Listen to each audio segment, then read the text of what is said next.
Hello বন্ধুরা, rising জুনিং চ্যানেলে আপনাদেরকে স্বাগতম। আপনারা জানেন যে এইচপি 2135 মডেলের এইচপি প্রিন্টারের যেই কার্ট্রিজটা লাগে সেটার মডেলটা হলো এইচপি 680। এটা দুইটা কার্ট্রিজ, এটা ব্ল্যাক আর একটা হলো colour.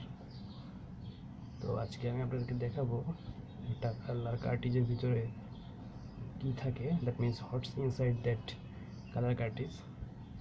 So let's start. Before that আপনারা দয়া করে চ্যানেলটি সাবস্ক্রাইব করেন আর যে কোনো আপডেটের জন্য বেল আইকনটা ক্লিক করুন। চলুন শুরু করি।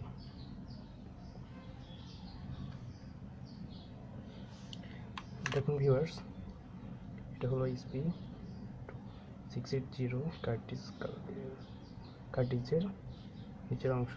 এটা হলো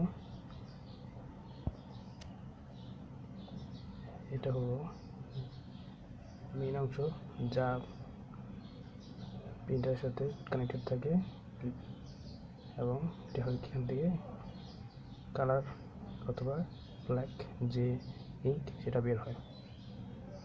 তো আসুন আমরা দেখি এর ভিতরে কি আছে।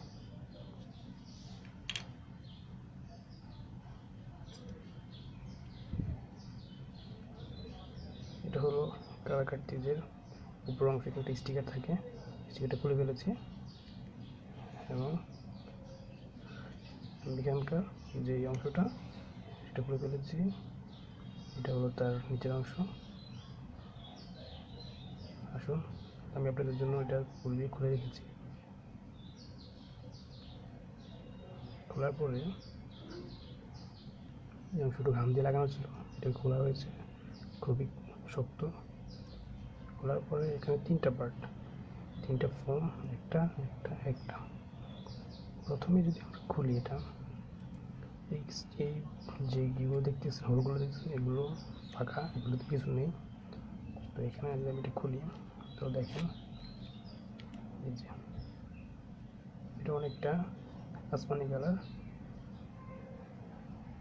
এর ভিতরে আসমানি কালার বা ব্লু কালার ছিল, সেই কালারটা যেটা ফিল করার ছিল, তাই দেখতে পাচ্ছেন এই কালারটা ফোমের নিচের অংশটা দিয়েও, এবং এটার নিচে সাদা একটা অংশ দেখা যাচ্ছে, সেটা ছিল সেন্সর। এর মাধ্যমে এটা স্প্লিট করে, দেখেন। তারপরে এটা হলো হলুদ কালার ছিল, দেখুন। এটা তো সেম একইভাবে এটার ভিতরে সেন্সর আছে, এবং এখান থেকে কালারটা বের হয় ইলেকট্রিক রিকগনিশনের মাধ্যমে। পরবর্তীতে আছে আরেকটা কালার, সেটা হলো রেড, লাল। তিনটা অংশের মাধ্যমে এইখানে যে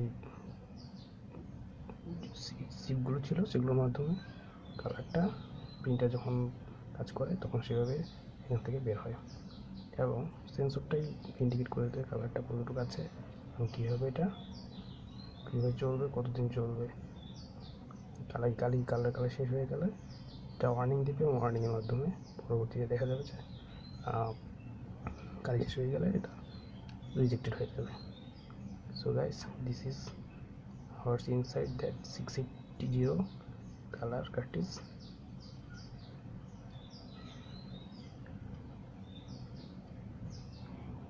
ধন্যবাদ গাইস ভিডিওটি দেখার জন্য। আশা করি আপনারা বুঝতে পেরেছেন এর ভিতরে কী আছে। পরবর্তীতে আমরা দেখাবো ব্ল্যাক কার্ট্রিজের ভিতরে কী আছে।